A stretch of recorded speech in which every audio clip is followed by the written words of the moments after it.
Hello YouTubers. Today we are going to learn how to make a typewriter effect in Kdenlive. First open Inkscape and set the document size to 1920 by 1080 pixels. This will be the size of our video.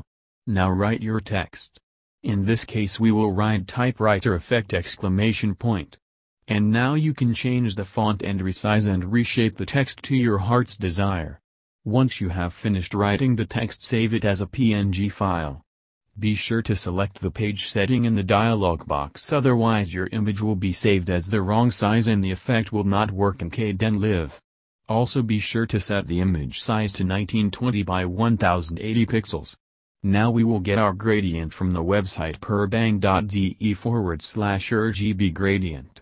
Make sure you choose a range from black to white, and set the number of steps to the number of letters in your title. Remember that the numbers here are in hexadecimal format. Now fill each letter with its color. Remember that the last two numbers represent the opacity in Inkscape, so leave this at FF. This step is time-consuming and a little boring, so to help pass the time while you're doing this you can play one of my music videos and listen along to my compositions. Or you can listen to a podcast or whatever floats your boat. Seriously, I'm easy.